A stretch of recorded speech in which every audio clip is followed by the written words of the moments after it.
the ambitious tenfold program against the background of these dramatic international changes. It has never been more important for Ugandan policymakers to harvest the insights and evidence from rigorous policy-focused research in order to develop innovative policy solutions and new ways of thinking about policy, all with the aim of focusing scarce public resources on where they will have the greatest developmental impact. IGC is redoubling its support for the government's evidence-informed policymaking with 3 new initiatives. First, we are expanding our research collaborations with government on a range of important topics, including public investment, tax reform, firm growth, and climate resilience. Second, we are stepping up our support for local research training, building on our existing support for individual researchers. Just yesterday, I had the pleasure of signing a memorandum of understanding with the Vice Chancellor of Macroeconomic University and the Executive Director of the EPRC, which will include both various centers across the university and the EPRC. And our goal is to draw on IGC's network of international researchers to enhance the professional development opportunities available to PhD students here in Uganda and early career researchers. The partnership will focus on 3 key areas. The first is policy-focused fellowships and mentoring opportunities with international researchers. The second is advanced research training seminars and other policy-focused research resources. And the third is small grants for pilot and exploratory research to help young researchers make a start in their research careers.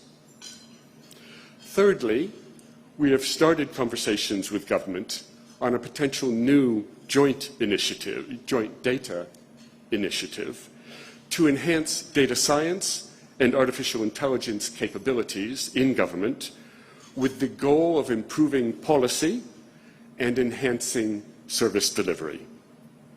The core focus is on better leveraging the vast amounts of administrative data that the government already collects across agencies and departments, much of which is underused or not even used at all.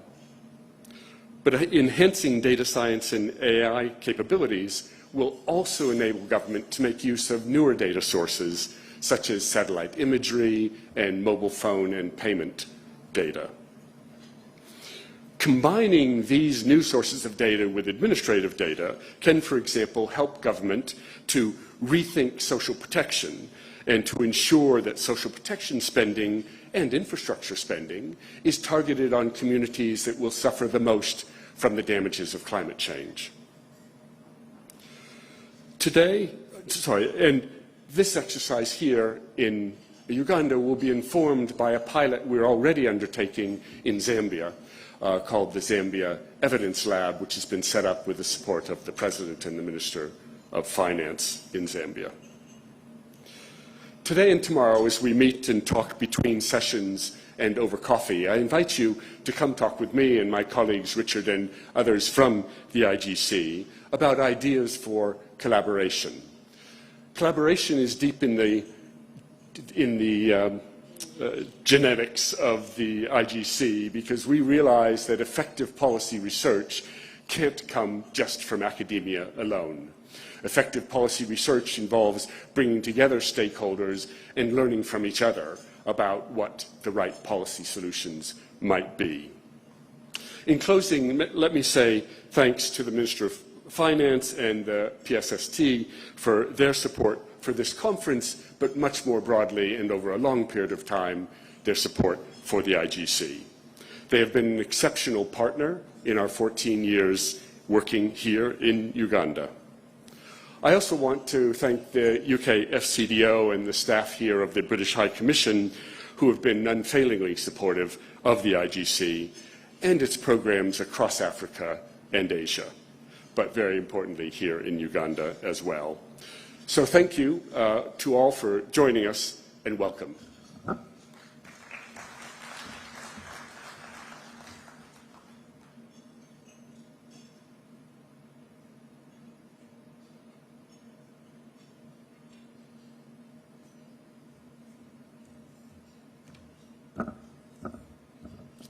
Ladies and gentlemen, can we appreciate Dr. Jonathan Lip? Thank you, Doctor, and the partnership with the Ministry of Finance on each and every Economic Growth Forum is highly appreciated. And PSST, I now take the honor to invite, or at least recognize, not the invite, but recognize the Honorable Minister, Minister of State for General Duties in the Ministry of Finance, Planning and Economic Development. Can we recognize the Honorable Henry Musasizi? You all know what is happening, and so it's indeed an honor to have him here. But if you notice when he's busy on the phone, you know why. I also, in a very special way, want to recognize the permanent secretaries who are present here with us. Permanent secretaries, thank you for joining us for this Economic Growth Forum. I also want to appreciate the team from NPA, the National Planning Authority. I've seen members of the board and the NPA directors who are present here in the room. We want to thank you for joining us. We'll now turn to our keynote presentation, our keynote address on changing global economic environment and its implications to Uganda's economic growth. And our keynote speaker is a professor of economic policy at the Bladensvik School of Government and Economics Department and a fellow of the Jesus College. Yes, Jesus College. He's also the director of the Center for Study of African Economics. He combines his academic career with work as a policy advisor, providing strategic economic and development advice and promoting the use of evidence in decision-making. Between 2011 and 2027, he was chief economist of the Department of International Development, DFID, the government department in charge of the UK's aid policy and spending. Between 2020 and 2022, he was the development policy advisor for successive foreign secretaries at the UK's Foreign Commonwealth and Development Office. His research interests concern what keeps some people and countries poor, the failures of markets, governments and politics, mainly in Africa, and how to achieve change. He's a fellow of BREAD, yes, BREAD, a research fellow of CEPR and IZA, and an affiliate of JPAL, a non-resident fellow, Center for Global Development, Washington, and fellow of the Royal Society of Arts and Manufacture, FRSA. He studied economics and philosophy at the Catholic University of Leuven, Belgium, and holds a master's in philosophy. And if I'm careful, I need to stay away from mispronouncing some of his heavy qualifications from the University of Oxford, and before rejoining the University of Oxford, he held positions at the University of Addis Ababa, Ethiopia, and the Catholic University of Leuven, and wider in Helsinki, part of the United Nations University.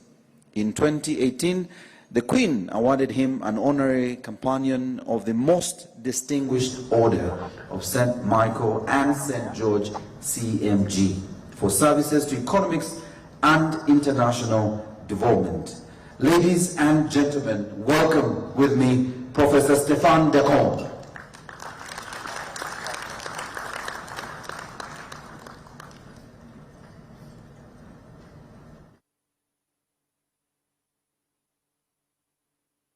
Thank you. Should be easy to operate, I think. Yeah. We'll see whether it's there. Well, thank you for this introduction. I promise you I will make my CV shorter. I'm very grateful to be able to talk here. I see the slides has come up. you know, I'm grateful for the organizers and especially also for PS and for the ministry to actually allow me to speak. You know, I'm directing a center in Oxford that was originally set up by Professor Paul Collier, that some of you may well remember. And it's existing 40 years this year. So it's 40 years ago that Paul Collier and David Bevan and others who were here, who spent a lot of time in Uganda in the 1990s and early 2000s doing a lot of the things. So it's really great in our year of 40 years of the center that I can actually talk here and actually talk about this kind of next stage. You know, can we get the growth here in this country? Can we get the genie out of the bottle? Can we get it somehow to emerge at a much faster rate? Let me see whether I can get it to move. Let's see. Ah, it's this one. Is it? Yep. Good. So, you know, we know the growth story here. You know, there was a huge, quite substantial, quite remarkable between, say, the 1990s to about 2011 or so. An average growth rate was pretty fast. That red line was pretty good. We've seen the yellow line, a bit of a slowdown, you know, a bit of a halving of the per capita growth rates in constant prices since 2011. And we see the green line here, which is the kind of ambition, you know, it's off the charts, literally here, in terms of the kind of tenfold expectation in terms of where you want to go. Now that will take place in a particular context. And that context is a striking one, okay? You know, let me use a gentle way of describing the man to the left there, like he's a disruptor, okay? So he's definitely disrupting what's going on in the world. The IMF put it very politely, and they better do, otherwise they'll be in trouble, that they simply talk in a very gentle way about, well, all the things that are happening in the kind of uncertainty created in a confusing global context is global growth is going down, you know, and especially the downside risks, you know, this is the euphemism of the economists, the downside risk. Look, it can go very wrong, okay, in the world economy. We have to just be conscious about it.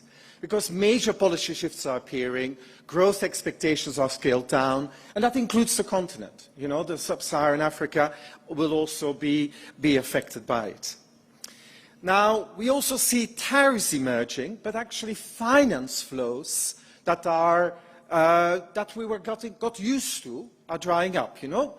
Most of Africa, including Uganda, is facing, you know, of course, tariffs. It's a new thing, you know. I was trying to look back in time when Uganda, in a way, the kind of African economies would have faced this kind of tariffs. We go back to the 1930s. You know, it's a long time ago that this was taking place. But it's not just that, and I just noticed that some of the animation doesn't quite work on my slides, but it actually, at the bottom there, it covers up something you know as well. Global aid has gone down, you know. And while, you know, we could say, well, it's gone down, it's of course quite dramatic, we're going back maybe in global aid flows to levels of about 2015. But if we look at it per capita, we're back to the early 1990s. Per capita in the developing world, that doesn't mean in Uganda, but per capita in the developing world, we're back in the 1990s. Now that's something we took for granted for several decades, and it's not there, okay? But there's also something to do with China, okay? So China's flows into Africa were peaking. You can depend on how you look at the data. It's either 2013, 2016, 2018, but it's in any case of some time ago.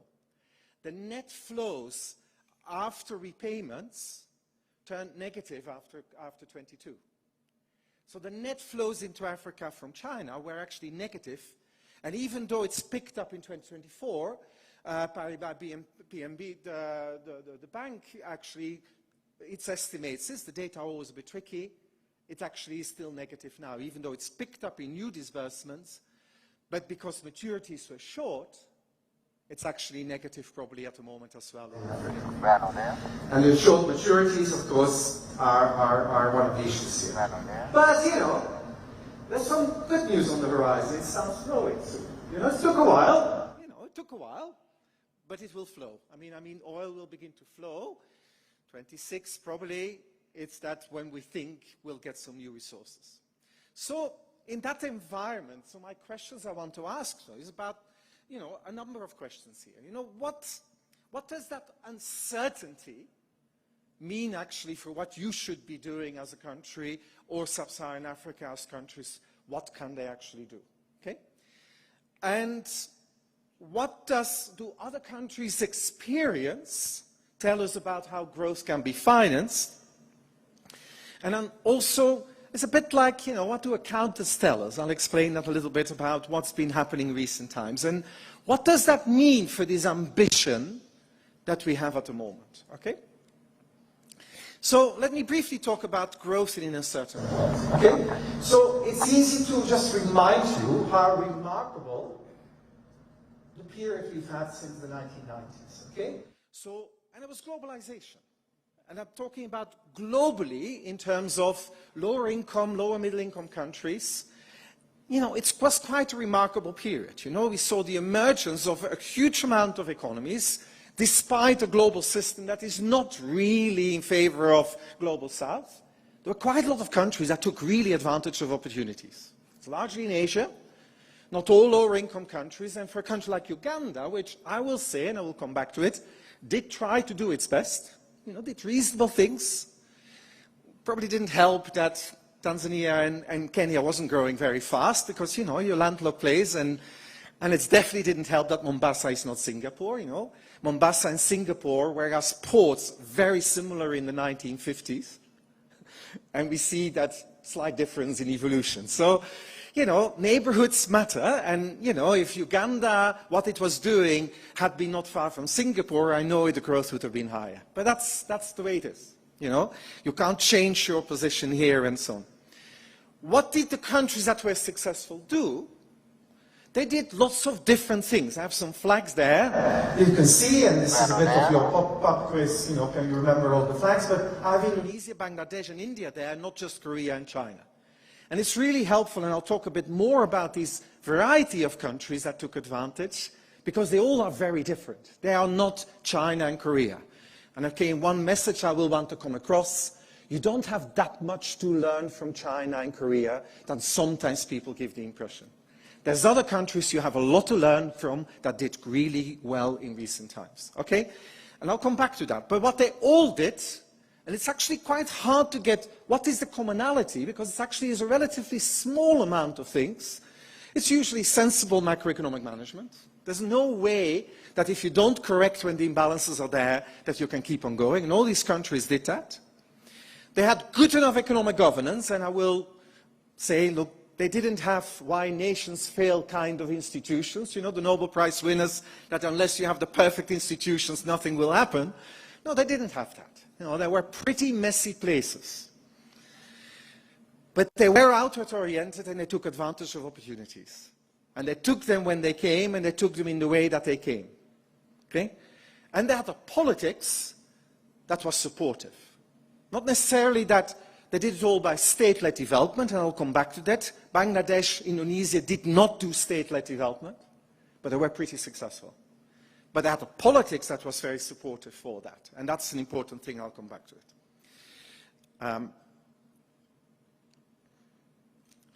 And I want to actually highlight, these days I spend quite a bit of time also in South Asia, and I work quite a lot in Pakistan. And, you know, we don't usually talk an awful lot about it. We like the idea that India, maybe Bangladesh, are progressing. Now, Bangladesh and Pakistan, as you know, they used to be one state until the early 1970s. One of the striking things is that Bangladesh was far poorer than Pakistan at the time, and in per capita terms, Bangladesh has now surpassed Pakistan dramatically. And just think of the policy choices. For anyone that thinks, you know, the choices you need to make are particular ones, the contrast can't be more, you know. Bangladesh did choose outward orientation and found its own niche, garments, you know, and basically also actually gave the services to the world, migration, encouraged that its people take opportunities. They've been growing fast, you know. This was this kind of surprising success story on poverty reduction, health and education. at least 6% per year for 25 years, they managed to do this. It's not a country you hear an awful lot about, except for when they're a bit in trouble in the politics today. But actually, the history of it in recent times is remarkably positive. Take Pakistan. They chose import substitution. They were going to all protect, and they were going to all say, we're going to do Korea, we're going to do import substitution and protection and industrial policy and all the things. The last 25 years, they had 1/5 of the productivity growth that India got, 1/10 of what Vietnam achieved. And now belatedly, well, they're doing the 25th IMF program. That's a record in the world. 24 prime ministers, 25 IMF programs. So what they're now doing, they realize, look, despite the global environment, we'll have to come out of Korea. This is the only solution we have. And that's actually what I want to highlight, is the following thing, is that if you ask yourself with this confusing thing that the disruptor and that the US and others, the kind of change in global environment are creating, they're not creating as much chaos as you may think that it should change fundamentally how you begin to think about it. What is different, yeah, the US has tariffs, so that's not a very good market, it's an expensive market now, but not the rest of the world. The rest of the world is not wanting to give up on it, maybe relative to the US, but not relative to the rest. There will be lower growth because the US is a big engine of growth and the uncertainty in the world is doing this. And you also get other disruptors, you know, AI, technology, innovation will mean, and it's really important, that services will increasingly drive productivity growth across all sectors. So it's not just, oh, AI means we have to have an IT sector. No, no. It's across all sectors that's where productivity growth is. Most of the productivity growth these days in manufacturing in rich economies comes from services, not from the usual pure industrial processes, okay? That's where the value added comes from. But then, you know, what does it mean in terms of what you do? Well, you know, Adam Smith is still there, you know, prices will still matter. You know, why are we upset about tariffs? Because it changes the global price. Scarcity and prices will matter, it will matter. You know, you still have to sell to the world. You know, you still exports. And why do you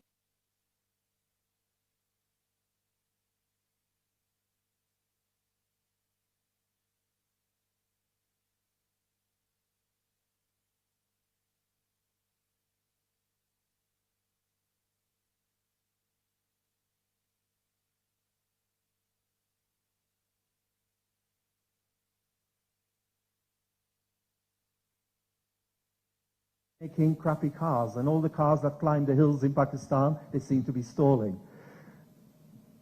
It's a road to nowhere unless you can challenge yourself and measure yourself to the world. And exports are the disciplining device in the world. Still have to have your account set up, you know. You can't do extreme debt, macroeconomic stability, all these things are there. Still have challenges of firms that need to find productive opportunities in the world. You know, it's still the same, you know. It's a tricky one in a certain world, we have to do it. But then I want to say a couple of positive things about what's happening.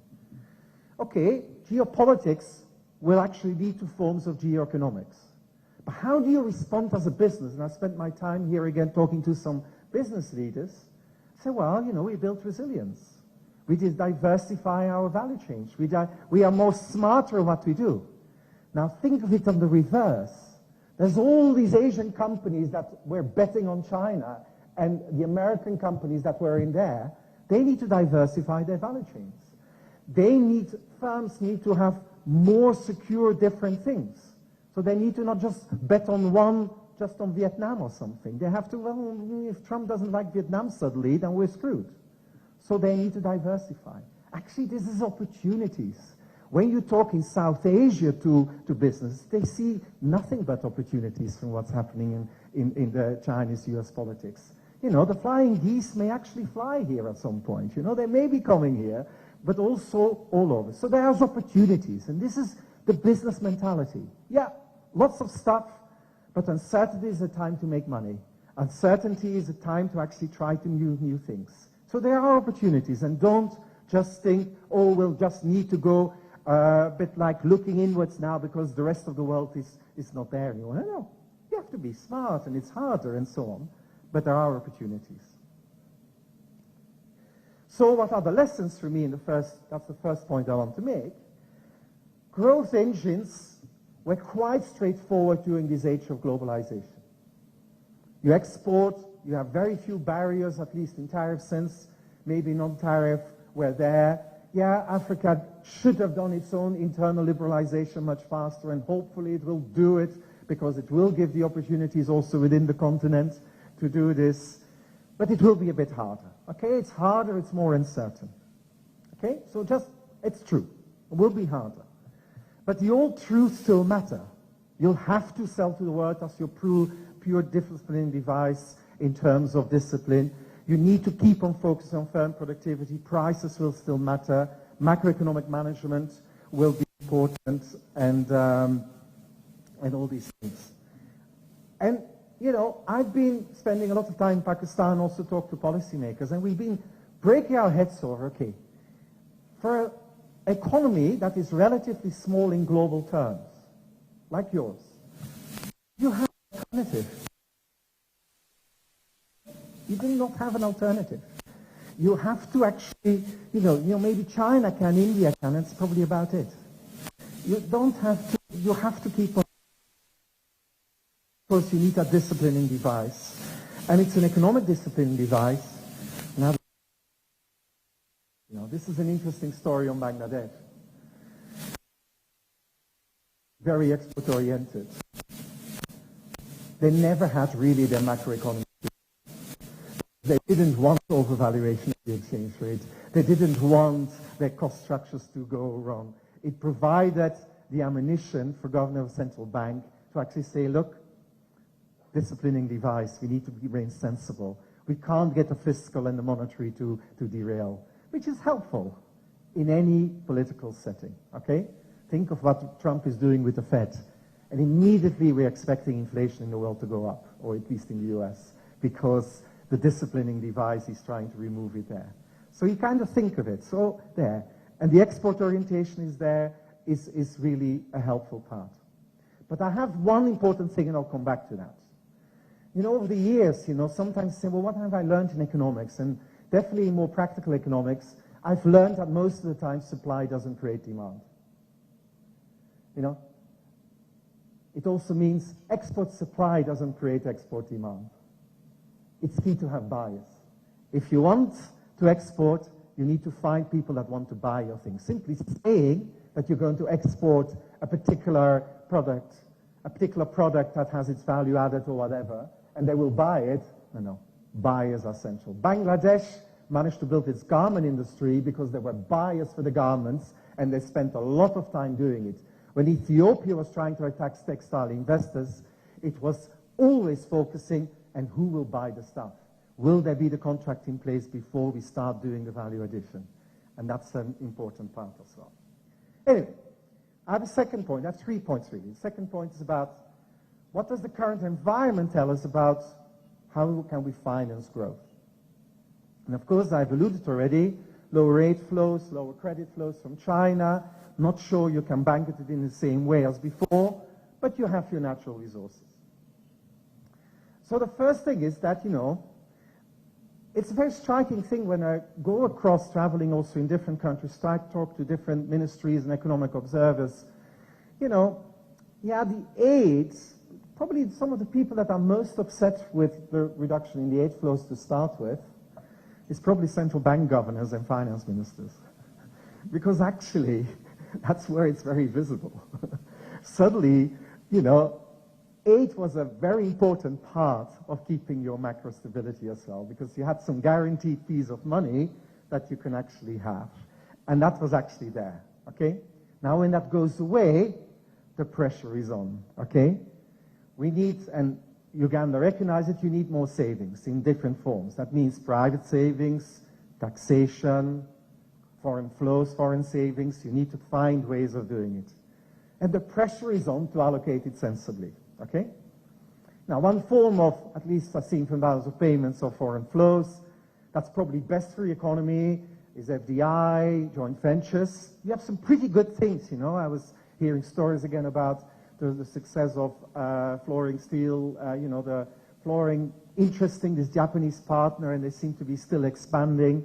It's an interesting case, but you don't have that many where you really get the FDI flow. And by the way, it appears when we look at Southeast Asia that China is moving from a model of loans to pay for things that the government has to guarantee to more FDI. Indonesia has negotiated good deals, so maybe Chinese firms will come as FDI rather than as kind of loan-based contracts, which would be a good thing for the economy. But in the end, that's not going to pay for development. And then, you know, natural resources, just like aid, the evidence that it's really good for growth is not that good. So the principle, of course, aid should be good for growth. Most of the evidence tells us, actually, it's not that strong evidence that aid is a real engine for growth. It's a good engine for stability and for certain budgets in certain ministries to be spent, certain services, but on aggregate, the growth impacts are not that big.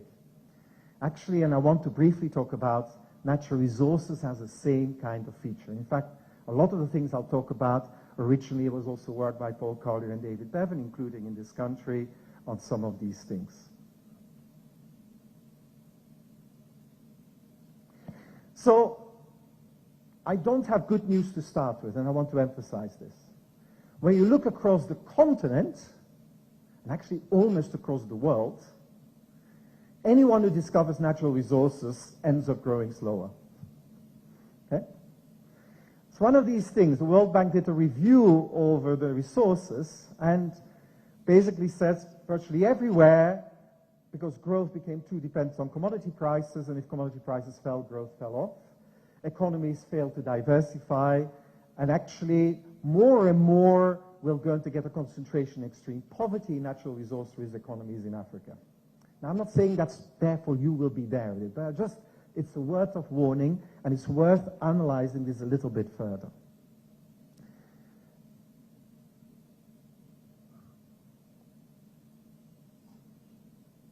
I don't know. Yeah. Because there are successful countries. That's again looking across the world. You know, Nigeria and Indonesia, it's something, if you look at the data of around 1970 to 1990, they were remarkably similar economies. In value added, Nigeria and Indonesia had roughly the same share that came from oil. So it's not just tax revenue, I mean total value added, about 40%. The rents that they have, so the amount of money in value added that came from natural resources was a couple of $100 per capita, per person. That's the right indicator, not the billions that we'll see, but the per capita numbers, very similar. But then Nigeria was a dismal performer in growth, 1.3% versus Indonesia sustained 3.5%, and this is per capita, so with population growth, so always more than around 5% for this entire period of 35 years, okay?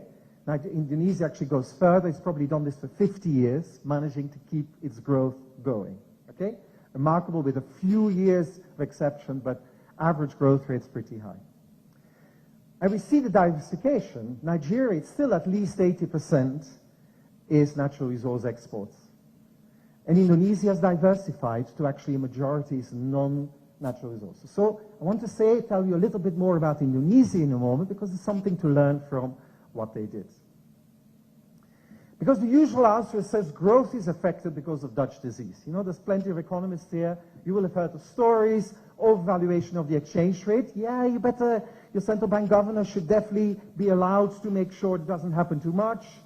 It also gets investment in non-tradable goods. Yeah, construction booms.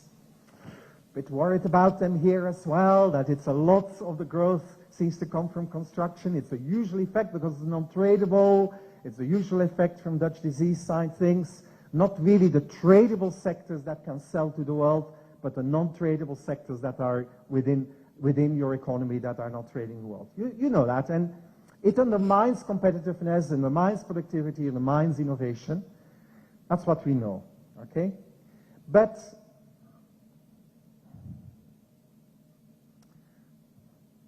I seem to trouble here.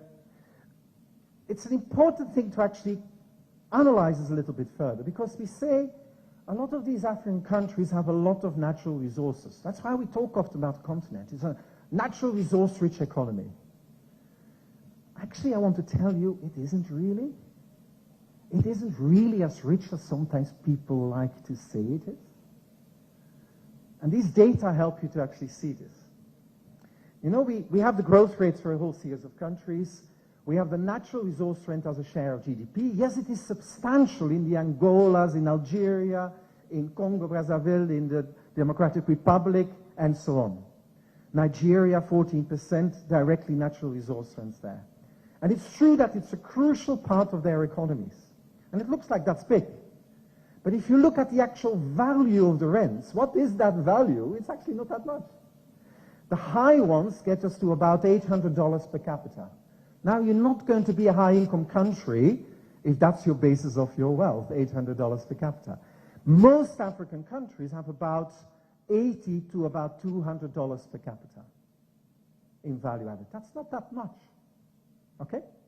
Nigeria has about $260 per capita, roughly these days. It's in dollars of 2015. Mr. Trump is depreciating the dollar helpfully, so it's a bit more in current dollars, but, you know, there's something there.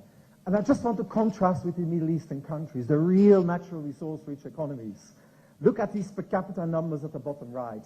Then we're talking business.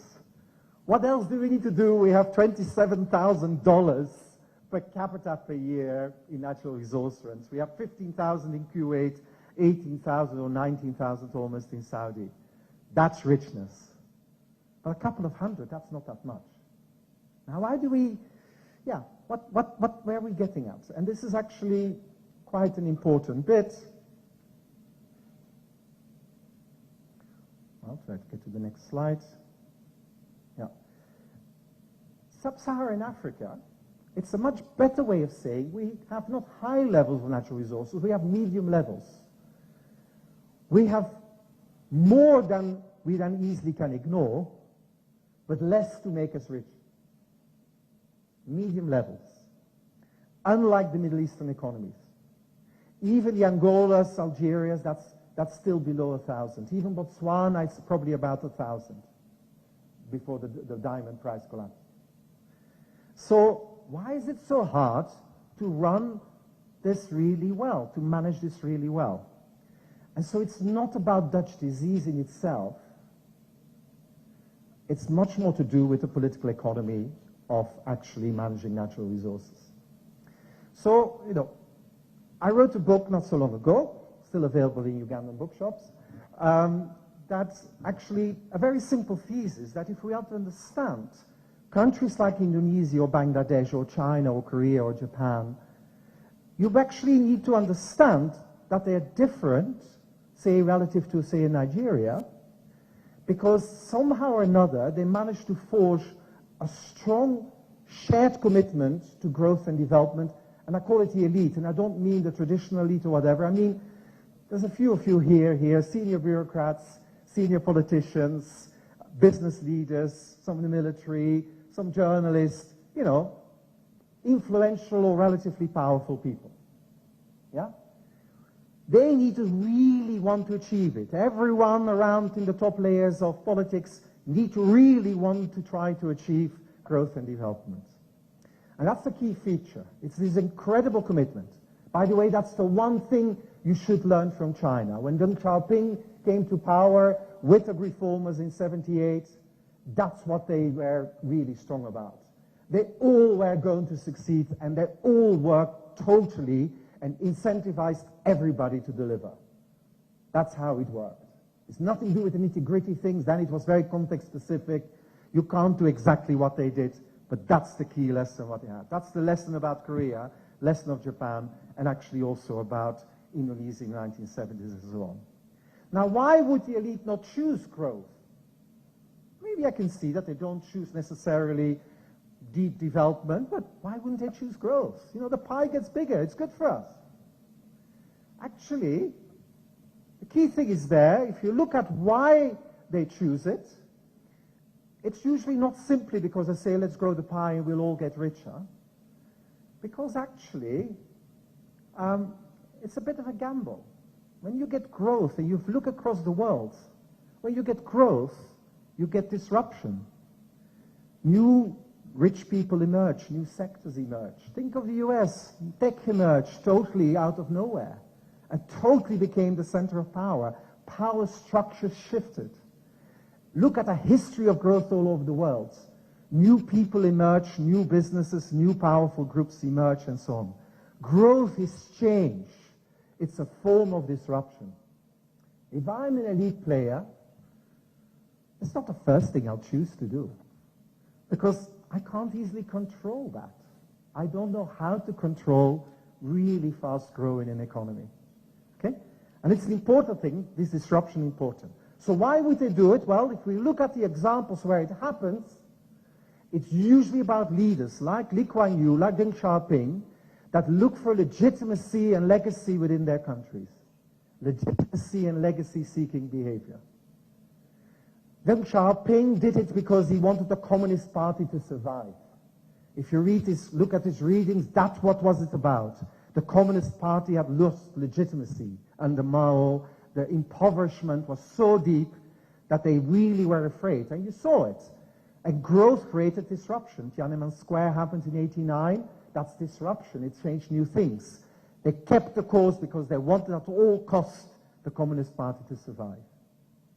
That's in the end what they did. They wanted legitimacy, because if you're a Marxist, what else do you have to offer than paradise on earth? So you needed to do something.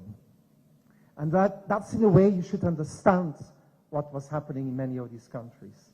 They choose it, but they took it as a gamble. It was not unchallenged. It's not that everybody liked it.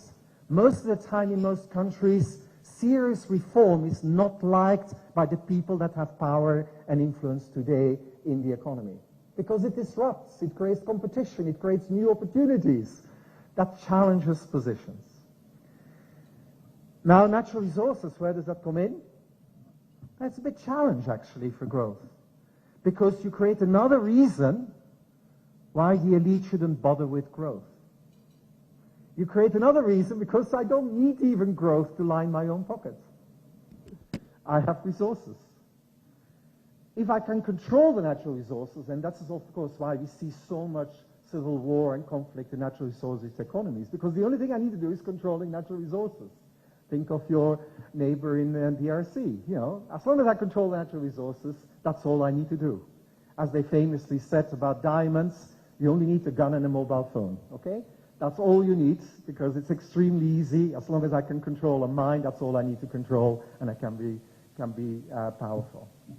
So why should I take the gamble if I have natural resources? So this is one of the reasons we see in a lot of countries, and I would say Nigeria is part of it. The elite doesn't really need growth. It likes the status quo. They like the way it's run. They want some stability. That's about it, and not more. So actually, natural resources create a disincentive for growth. A bit like aid, by the way. It creates a disincentive that you have to grow your own pie, raise your own taxes. And that's something with natural resources. But there is another side to it. Sometimes this quest for legitimacy involves people in a hurry. Ghana is a good example. When they discovered in 2007 oil, politics was in a hurry. Oh my God, you know, this is it. I better make sure I get re-elected. And the printing presses started rolling. Not in the newspapers, but in the central bank. And they were just suddenly screwing up the whole economy. Everything was spent before a penny was received. That's Ghana. That's basically you overdo the legitimacy-seeking behavior by wanting to go too fast. The real challenge to natural resources is a bit free. You have resources, you have medium levels, not high levels. You can either be just keeping the status quo and say, look, we'll just keep it all the same, 20% extra tax revenue, we use it in a particular way to keep everything as it is. Or indeed, we get in a hurry and we go too fast. And that's the balance that everybody has to deal with. Nigeria didn't do it. It settled in an equilibrium of the first one. Why bother with growth? After Obasanjo, it totally ended up stalling. And the reason is you only have not enough oil rents only $260 per capita. Maybe these days, like after the higher price, maybe $300. If I divide it up amongst the whole population developmentally, that's not much. But by the way, if I divide $300 in a country with 200 million people, but I divide it only amongst 200,000 people, we each have $650,000 and a house in London on top of it. I'm afraid I've summarized Nigerian elites. It's not 5 people, it's not 100, it's a few 100,000 have an amazing life. For the rest, it's stagnation. Tinubu is actually beginning to change this a bit, and I should give him credit. Indonesia didn't do that. It used the natural resources sensibly, really went into it. Yes, there was corruption, there was elite capture, but it did it as legitimately seeking behavior for President Suharto. Come to Uganda, you barely have the medium oil, okay? Maybe $50, $60 oil. With other natural resources, you'll get to the $100. You'll have to find that balance between just using the resources to keep it all as it is, the status quo, and I don't have to say much more to say there are always strong incentives in the system to do it like that, to keep it all as it is. On the other hand, there's a risk there to say, hey, we can do amazing things, and we can actually pay back later. Buy now, pay back later, and we can do this. Cool-headed officials are needed, and I see a few in the room, to actually find that balance, fiscally, monetary. That's the thing. The politics of natural resources, the political economy of natural resources, that's your challenge. Totally understandable. It's hard. It was hard in Indonesia, but that's the challenge. Raising expectation aspirations is a tricky thing here, and you have to be very careful. And I come to the final main point, if I get, yeah. Well, I wanted to actually say how Indonesia did it. I'm sorry, I'll add a little bit here. You know, Suharto came to power, let's say, not totally with total legitimacy. He kicked out the independence struggle fighters. He also was part of a military that had waged a very violent civil war in the countryside. Hundreds of thousands of people killed. Legitimacy was low. But he needed, and he went for Japanese investment. Anyone who knows a bit of the history of that part of Asia, that's a daring move in the 1970s. Still memories of both colonialism and the brutal repression during the Japanese time, the occupation during the war, in the Second World War, it was there. But they did it. And they had an own set of very good advisors that President would listen to, usually when it went a bit wrong, and they used to call them the Berkeley Mafia. There were lots of people trained in Berkeley, Indonesians, including people that current finance minister would have been a junior part of that, people that helped to correct. Reformers were empowered to keep things sensible whenever they needed to do. And that's what they did. They didn't do developmental state. They were cautious. They understood they didn't have a state like that. They worked within their own capabilities, and they were cautious. Now I come to the final part, and I hope I have another 10 minutes. So what do the accountants have to say? I don't know, are there any chartered accountants in the room? Any accountants here? No accountants, Minister? Yeah, so should be. No, and I'm sorry, sir, I don't usually like accountants, but they really have a very useful role to play. They are the people that keep us honest, okay? And when we do economic management, they're the ones that keep us honest. They see whether the books are correctly made and whether it adds up and so on. So while I'm an economist and usually we're not quite accountants, we're important. Now what do the accountants, and in particular what the national accountants have to say about Uganda now? And that's the last thing I want to raise here. Well, the national accountants, of course, can tell you what tenfold means. A very, very steep line of growth in per capita terms. It also tells us that growth had gone down in the period since 2011. And that maybe in the last 1 or 2 years, with lots more investment related to the oil, maybe it's picking up, but that investment boom is arguably temporary, because that's the investment to get things going. So you have to be, they say, look, it's a pretty steep line. But what accountants can tell us also is description How do we understand the recent past in this country? And we call that growth accounting. How do we allocate the progress we've made since 1990 in terms of what can it be accounted for by adding workers, by adding human capital, by adding physical capital and infrastructure per worker, capital per worker, and how have we improved the efficiency by which all the factors of production are used, which you call total factor productivity. When you hear people talk about productivity growth, that's what they're talking about. So what do the national accountants who've made the calculations and things, and if we then, a bit of basic economics, decompose this, what do we seem to be getting in the data? I'm not sure where I'm pointing to. Yeah. What do they say is that this total practical productivity, so the efficiency by which inputs have been used, it was positive in the 1990s. You know, basically, and of course understandably in 1980, any resources you had were not being used with conflict and the early stage of recovery, a bit of policy choices that were a bit tricky in the early days. And then 90s, we started using inputs better in the economy. But actually, 2000 to 2010, the data say it already slowed down a bit in the efficiency by which we used. Some people said it was already negative. I think it was a little bit positive. So we did a little bit better, not dramatically. But actually, since 2010, productivity growth has been negative. Okay, so let's be clear what that means. It means that when the economy expanded with more people, with more human capital, with more capital, the overall allocation became worse.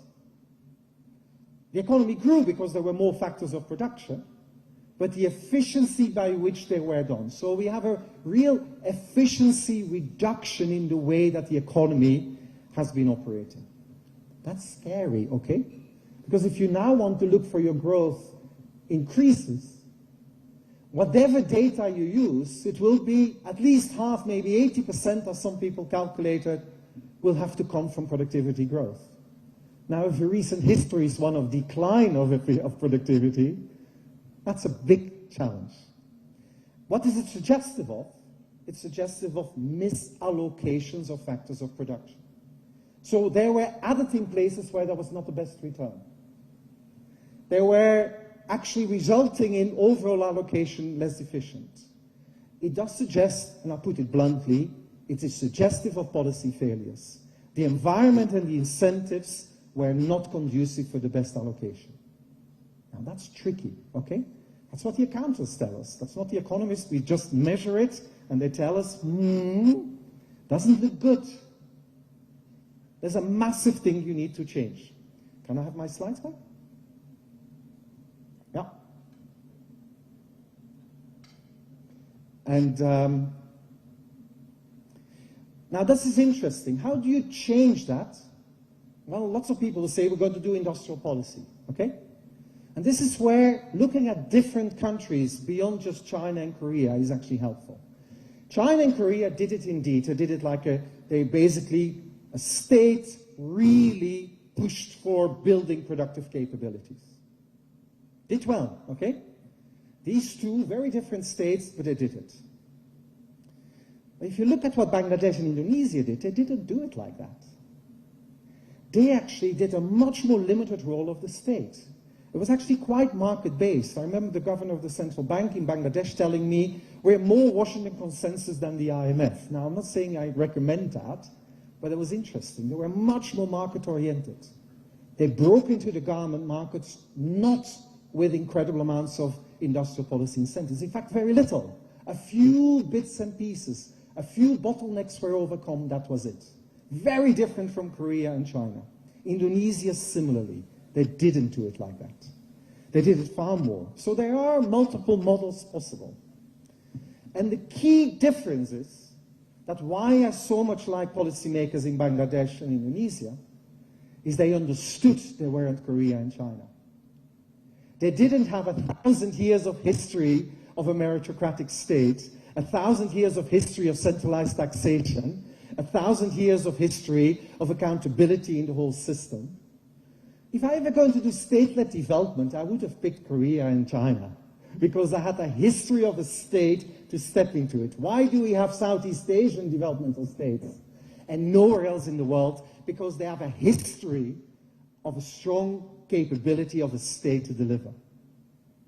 Why do we have others that were successful? Because they found their model fit for their institutional systems. Indonesia, Bangladesh did it.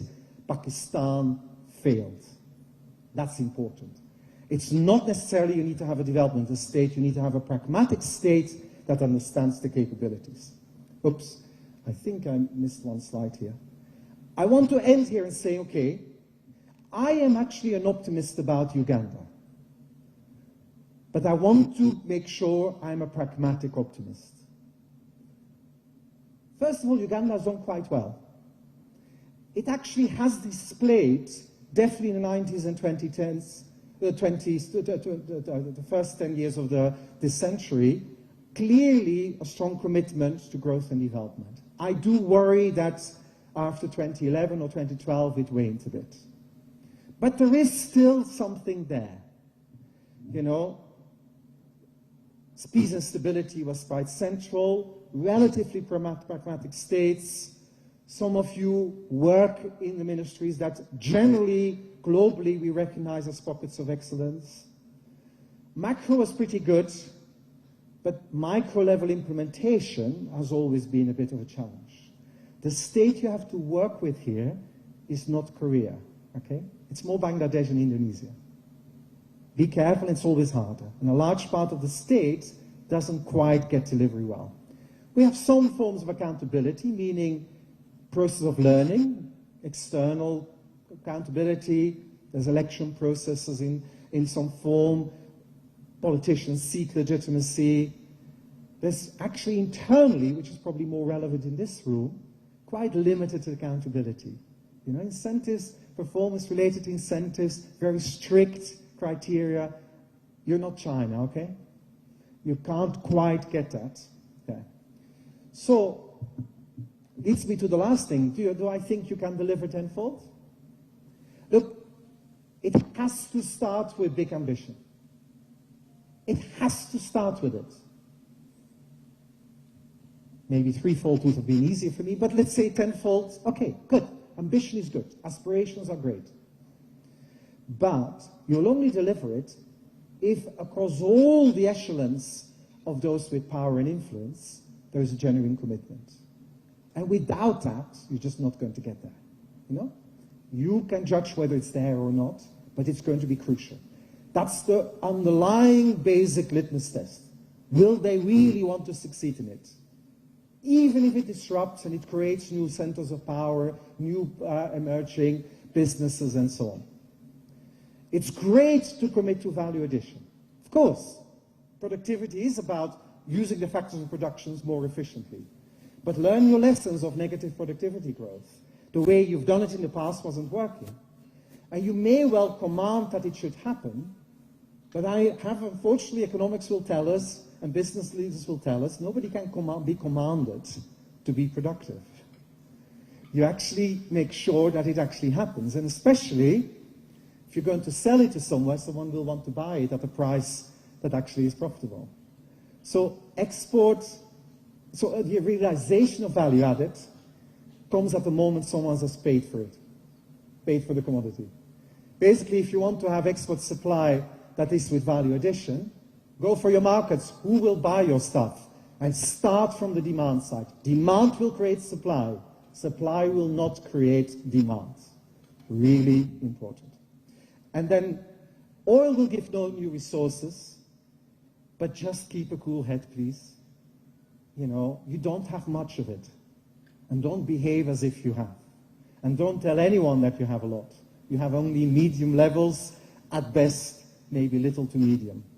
So basically, don't do what most of the rest of sub-Saharan Africa did. Don't do what a lot of other countries in Latin America did. Drive with excessive expectations, debt, and inefficiencies. And there is a role for the state, but be aware what the state can deliver. Start from what you have. Don't what you think that you should have had. That's where you start. And then how you do it in practice. You know, people in the room ask questions, and I think this forum will do it. How can we do these plans without jeopardizing macroeconomic stability? How will we finance this without over-optimistic expectation that we'll find the money? How will we not start too many things that we can't complete? How will we get value addition products to be bought?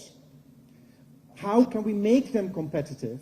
What do we need to do? And again, start on the demand side, don't start on the supply side. Who will invest? How will they finance it? Who will fight globally to get FDI in? Who will plan the power needed for all this? How it will be delivered in a timely fashion if a previous dam took us 12 years to complete. You know, and by the way, where are the accountants who will monitor implementation and be very carefully speaking truth to power when required? Thank you very much.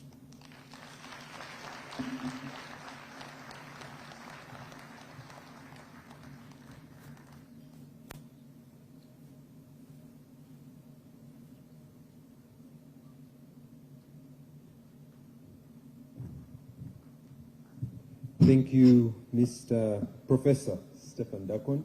Ladies and gentlemen, another round of applause for him. I believe it's very, very essential if we're going to recognize tenfold growth as a country, one, to learn from our peers, but secondly, to capitalize on the opportunities that hardships may present. So at this juncture, ladies and gentlemen, I'd like to recognize the presence of our Honorable Minister, Honorable Matia Kasaija. Thank you so much for joining us this morning. It brings us great joy to have you with us. I'd like to welcome the Permanent Secretary to welcome our Minister to give his opening remarks. So, Mr. Ramadan Govi, could you please join us up here? Thank you. A round of applause as he makes his way to the stage.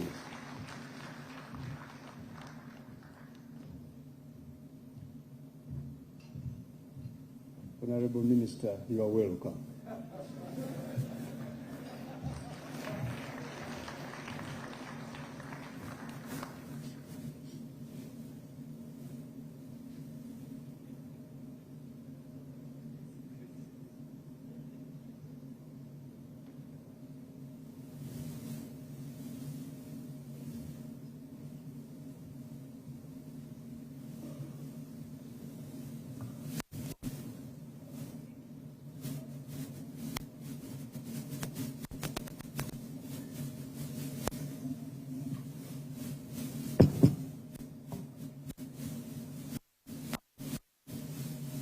Distinguished guests, ladies and gentlemen, particularly where are you? The one who was teaching us. You have gone somewhere. It's my pleasure to welcome you all. Economic Growth Forum. I acknowledge with gratitude my colleagues from Cabinet, honourable members of Parliament,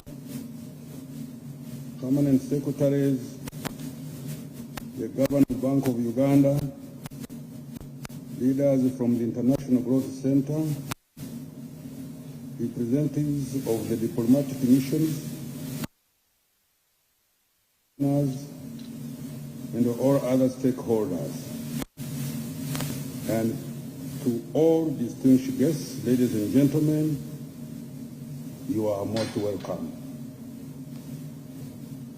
This forum is where we come together as leaders, policymakers, and the partners who agree on how to grow Uganda into a more resilient, more productive, and a more competitive nation. What we discuss here will not remain on paper. It will shape our budget and drive the tenfold growth strategy in the year ahead and the medium term. The theme this year, which goes like this: enhancing Uganda's competitiveness and growth amidst a changing global economic environment. We are meeting at a time of unprecedented global change, marked by shifting geopolitics, tighter financial conditions, evolving trade patterns, and the growing impact of climate change. These forces are reshaping economies everywhere, not only in Uganda, but across the whole world. On the domestic front, Uganda continues to grapple with structural challenges from infrastructure defects, the need to improve productivity in key sectors, to youth unemployment and climate-related vulnerabilities. To deal with these issues, we must be practical, disciplined, and forward-looking. With peace and stability as our foundation, and by working hard and staying focused, the challenges before us can be turned into opportunities for Uganda's growth strategy. Our direction is very clear: to monetize the economy, create wealth and jobs, and push our tenfold growth strategy towards $500 billion by 2040. The financial 2025-26 budget reflects this, putting money into production, our people and markets. But to reach these goals, we must be organized, consistent, and serious in how we implement. Uganda's economy has shown resilience. Last year, we grew by 6.3% above regional and global averages, with low inflation and stability. Oil and gas are moving. Agriculture, industry, and services are growing. And while the weather has helped us, government has also acted, investing in climate-smart agriculture and resilient infrastructure. Above all, we have managed the economy with discipline. Yes, the growth is good, but it is only the beginning. This is just a foundation. We must roll up our sleeves, work harder, and do even more if we are to reach the tenfold growth. Government has put its money where its mouth is. Over the past decade, we have invested close to $3 billion in wealth creation through the parish development model, the Myoga and youth livelihood programs. We have also capitalized Uganda's Development Bank and Uganda Development Corporation to give businesses muscle, and supported funds like the Agricultural Credit Facility, Youth Venture Fund, and the Uganda Women Entrepreneurship Program. More recently, we have backed big initiatives such as the Investment for Industrial Transformation and Employment, and generating growth opportunities and productivity for women enterprises. All this shows one thing: government is serious about empowering Ugandans to work, create jobs, grow wealth. So, let no one say government has not invested in the people.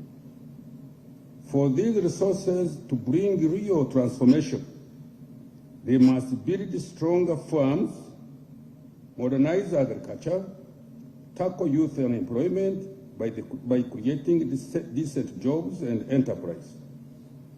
At the same time, they must make Uganda more competitive in the region and globally so that our exports grow and our economy stands firm in changing the world. Let me be clear. Money must go where it creates jobs, builds exports, and strengthen Uganda, not into West. Looking ahead, the economic outlook remains optimistic. Real GDP growth is projected at 7% in financial 25-26, with double-digit growth expected over the medium term, driven in part by the commencement of oil production.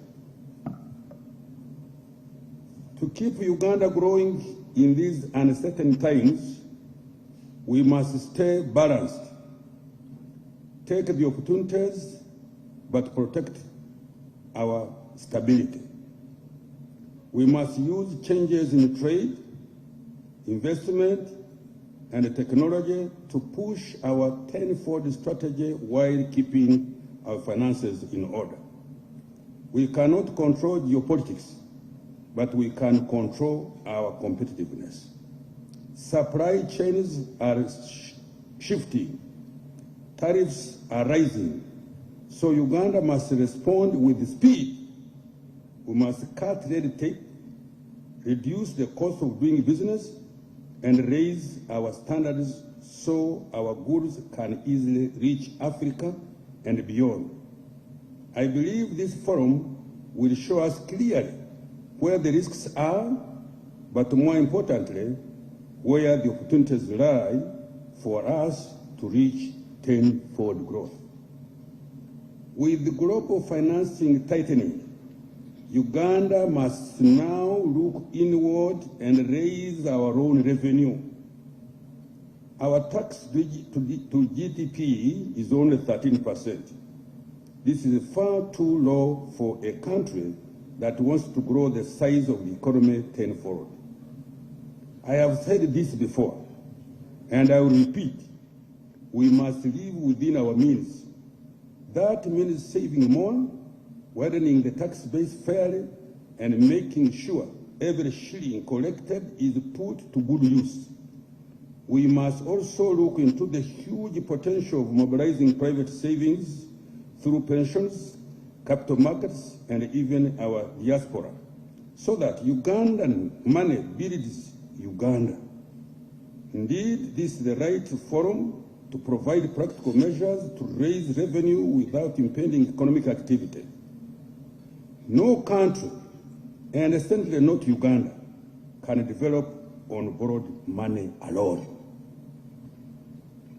As external financing declines, exports must take on a bigger role in sustaining our economy. Our exports grew strongly, rising to $10.6 billion in financial 24-25 from 7.6 billion the year before. Coffee alone has already surpassed the $1 billion level and is estimated to have doubled in financial 24-25, showing the impact of government's strategic interventions. But we cannot stop at coffee. Our export basket is diversifying with new products like ICT equipment, vaccines, processed foods, and cement, while services like tourism, business, education, and creative industries offer further potential. To build resilience, we must push value addition in coffee, tea, fish, dairy, minerals, strengthen agro-processing and light manufacturing, boost services exports. This will bring in foreign exchange, ease pressure on our balance of payments, and secure our place in regional and global markets. The question is clear. How do we address challenges to value addition, trade and transport infrastructure, and market access? This forum should help us come out with a practical list of what we must fix now. With the global trade conditions changing, diversification and stronger regional markets are no longer choices, they are urgent priorities for Uganda's growth and resilience. We cannot forget the environment. Climate shocks are already impacting our productivity. They are damaging critical infrastructure and impacting our human capital. We have all seen the floods, the droughts, the changing rainfall patterns that are frustrating our farmers. Government will continue investing in climate-smart agriculture, water and irrigation, and resilience infrastructure. But let me be clear, this challenge also brings opportunity. A sustainable transition means new money and new markets, and Uganda must be ready to benefit. We shall effectively use climate finance to ease pressure on our budget and support our private sector to grow. This is not theory, it is politics and economics of survival. This is how we protect our people and at the same time position Uganda to compete in the new global sustainability framework. Colleagues, policy is about responding to real world before us. There will always be challenges, but Uganda also has its strengths, our peace, micro-stability, and the new mineral era ahead of us. Mineral revenues will not replace reform. They must strengthen it by building productivity, infrastructure, and human capital, not consumption. And let me repeat what I always say. Without peace and security, there is no development. Let me repeat. You can translate to those people who don't hear this language. And let me repeat what I always say. Without peace and security, there is no development. I have been here. I saw this country going in flames. Now it is moving fully, and there is nothing that now can be deceiving us. We know what to do. The stability Ugandans enjoy under the leadership of His Excellency the President remains our most valuable economic asset. Our task is to turn that stability into money in people's pockets through discipline, hard work, and an economy that rewards enterprise. Government will keep the macro house in order and lay the foundations, but it is the private sector that must drive sustainable growth, create jobs for the youth, and expand exports. And let me assure you, government will fully support the private sector to play its role. You know me, I believe in value for money and discipline. You know me, I believe in value for money and discipline. We shall cut waste. We shall not mortgage our country. And we shall not allow arrears and leakages to cripple economic activity. We will reward those who perform and hold accountable those who do not. That is how we protect the budget, the taxpayer, and the wealth creator. And colleagues, money will come. You love to hear that one. colleagues, money will come, but only if we stay disciplined, organized, productive in our work, prudent in our savings, and deliberate in our investment. And everybody must have an activity that will bring money into her karega and in the pocket. Yes, the challenges ahead are real, but so are the opportunities. We shall stay physically disciplined, put through the right reforms, and strengthen our partnerships. This is how we will deliver the tenfold growth strategy and secure shared prosperity for Ugandans by year 2040. As I conclude, let me warmly welcome you once again to this forum, and I thank you for your commitment to Uganda's transformation. I appreciate the steadfast partnership of the International Growth Center and my ministry, the dedication of our researchers who bring evidence, not opinion, and all of you here for your ideas and energy. I am confident that the discussions and outcomes of this forum will advance our collective effort to grow this economy tenfold. It is my great honor and privilege now to declare the ninth High-Level Economic Growth Forum officially open.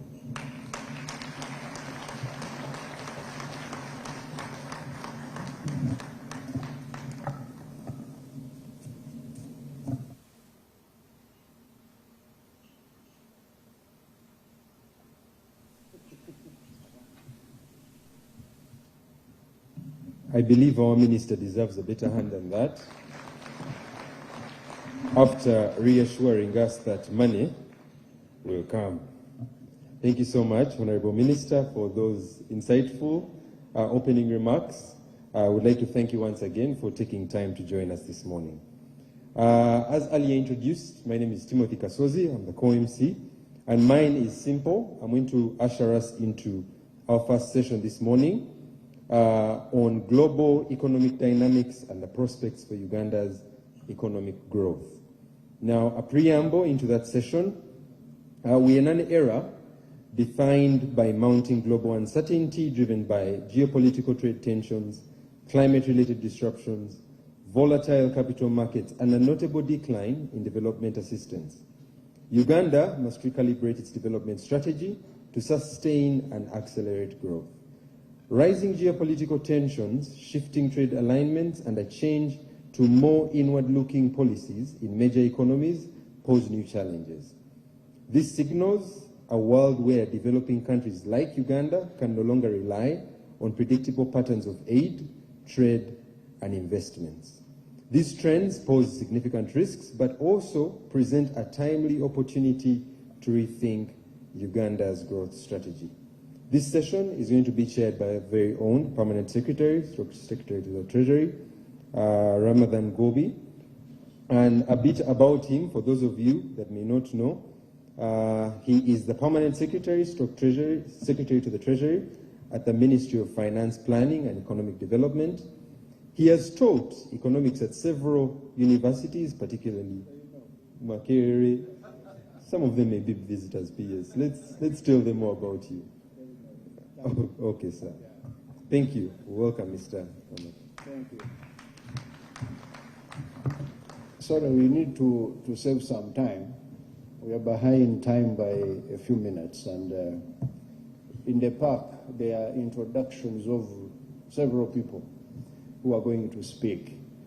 So I'm glad, honorable ministers, our partners, all our colleagues in the government, my colleague PSs, and everybody, welcome to this first session as he has introduced it.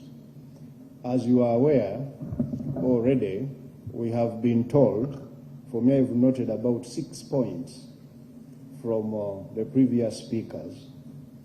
Number one, that the global context is confusing. There are tariffs, the aid is declining, and the concessional financing is also disappearing. China's port is drying up. Number two, that we have to export to become competitive. In other words, competitiveness is synonymous with export. Number three, that we must keep the discipline of paying our bills and also our debts.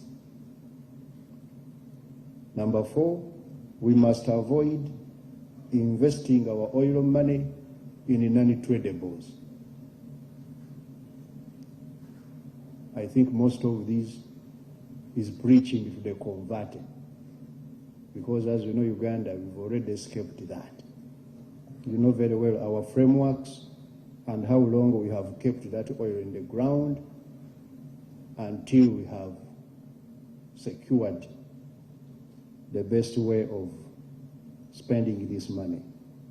Number five, they have also told us we must raise our productivity and efficiency in the form of what we call the total factor productivity, such that growth is not coming only from employing more factors of production, but also from how we efficiently apply those factors of production. And number six, that we must be pragmatic.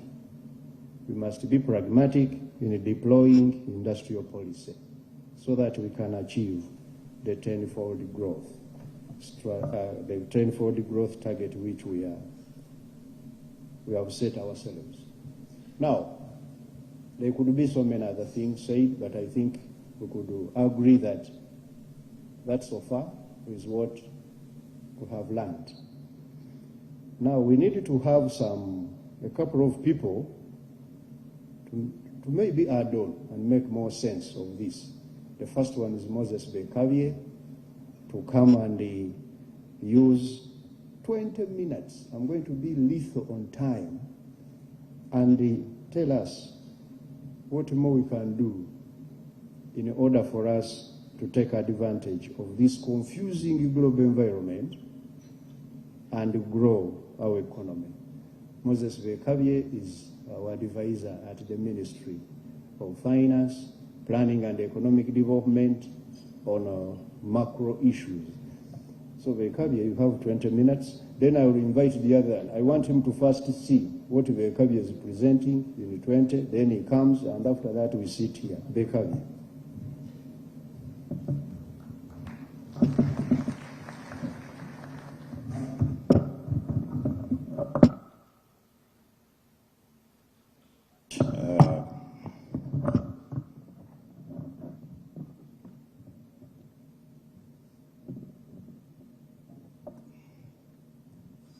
Thank you very much, PSST. I stand on the existing protocol, but I would like to recognize my two ministers and also the great work of IGC. My presentation today will cover, first of all, there will be a recap on what the tenfold growth strategy is. I'll try to explain some of the characteristics of the new global environment. I'll look at Uganda's key challenge, which has already been explained in great and in excellent terms by Professor Stefan. Because I was also going to talk about the experiences of other countries, but maybe I'll say a few things. And then the opportunities that are existing in this new global environment for the realization of the tenfold growth. And then I'll highlight a few policy measures to improve productivity, and then I'll conclude.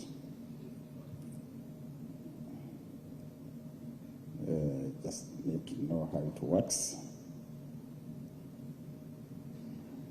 Does it work? Oh, it does.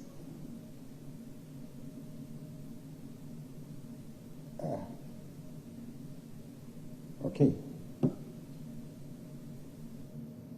The tenfold growth strategy is the government policy commitment to expand the size of the economy from nearly $50 billion in 22-23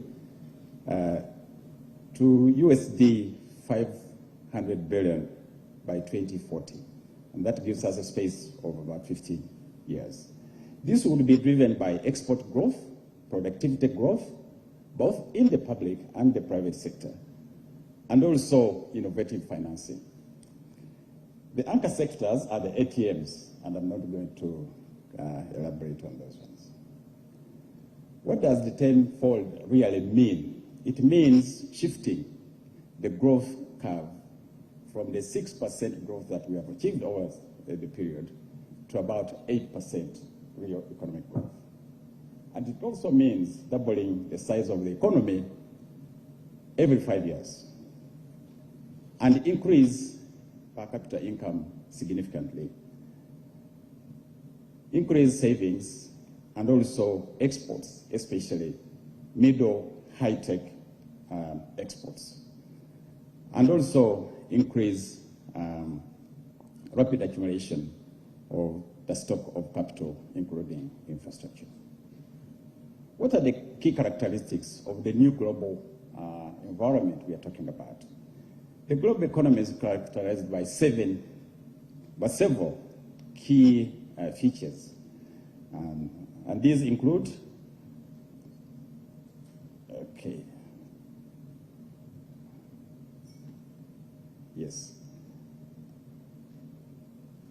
And these include interconnectedness or connectivity, trade policies such as protectionism or liberalization, growth supply chains, capital mobility, technological advancements, environmental considerations, geopolitical influence, like you see now, especially with the United States, and many others, including social factors.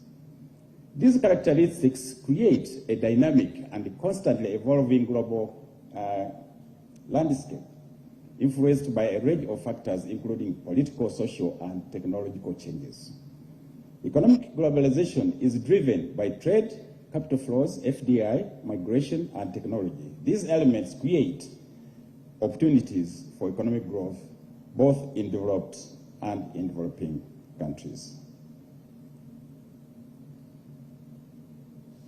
For example, your t-shirt or your shirt you're putting on today is manufactured using cotton, which is grown and processed in India, labor from Bangladesh, machinery from China, and possibly shipped here by a European shipping line.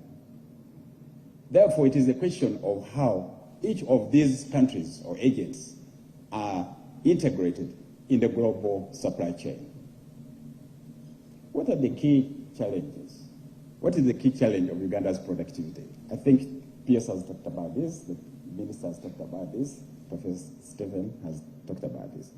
The key challenge for economic growth in Uganda is low productivity in all sectors, agriculture, industry, and services, and also low integration in the global value and supply chains across bigger export markets to access bigger export markets. To sustain productivity in Uganda, we must diversify and substantially increase access to export markets. This requires increasing penetration of existing markets, but also acquiring new ones. Uganda's productivity levels are still low to drive the required transformation in all these sectors.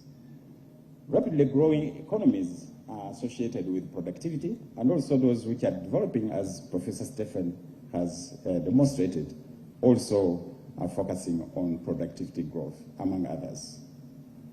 I have a table here which compares Uganda's productivity versus its peers and also some of the developed countries. When you look at Uganda in agriculture, we have a big agriculture sector, but the productivity is extremely low. We look at industry, which we are trying to develop, and also in the services sector, also productivity is extremely low. If you compare that with, for instance, Singapore, in agriculture, industry, and services, actually the productivity in Singapore, in a number of areas, in some areas, is higher than United States, except in agriculture. So this is how our productivity looks like. What are Uganda's, therefore, therefore, to achieve the tenfold, Uganda labor productivity should increase by about 1,737 in agriculture, US dollars, 13,866 in industry, and also US dollars 5,791 in services by 2030. And these estimates have been modeled by the NPA. The actions in the NDP, therefore, are aimed at raising the level of productivity substantially in the next 5 years to generate the required growth levels. Economic growth in the past decade averaged just 4.7% per annum, which was much lower than the 7.3% achieved in the previous decade before the period that just passed. Past growth rates have been lower than the 8.3% average growth that we are looking at for the next 5 years, next 15 years of the tenfold. In the previous decade, higher growth was mainly driven by higher investment in capital accumulation, macroeconomic and political stability. Whereas these are important prerequisites, the marginal contribution to economic growth of this strategy has now been exhausted. The required higher growth under the tenfold will therefore be realized with attainment of higher levels of productivity and greater access to export markets. Oh, sorry.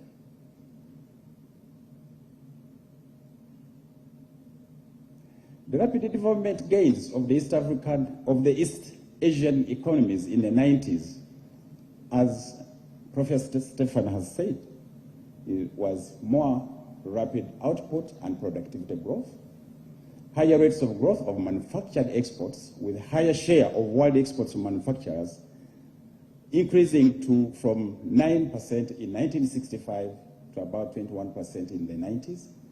Earlier and steeper decline in fertility, although the net decline in population growth in some of these countries has potential negative consequences. Higher growth rates of physical capital, as has been elaborated. There is a very interesting contrast between the growth model of China and the USA.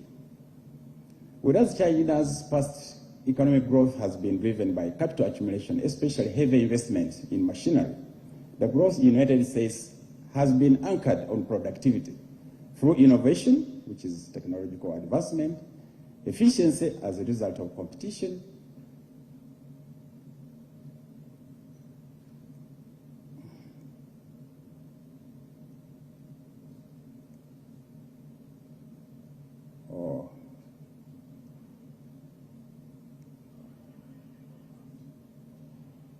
yes, excuse me a bit. I need to catch up with my slides.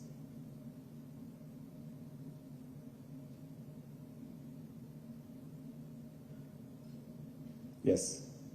The economic growth models, yes. I said, whereas China's past economic, I was saying that the growth in the United States has been anchored on productivity, as I mentioned, efficiency, and specialization. And this specialization has been supported by skilled human capital. The reduction in the growth of China in recent years from double digit to single digit is because of the exhaustion, like I mentioned in Uganda, of the marginal contribution of capital accumulation to its economy. China is currently, however, pursuing productivity enhancement measures to sustain high economic growth, among others. This is a key lesson for Uganda. The presentation, therefore, on the opportunities of the new global economic environment in relation to the tenfold will focus on export growth, productivity growth, and the implications for innovative financing, as I mentioned before. The new global economic environment is characterized by uncertainty. We can see global uncertainty, not only in East Europe, even in Europe, in America, even here in Africa. This is particularly the case in regards to development finance, trade policies and access to markets, private capital flows, geopolitical tensions and influence,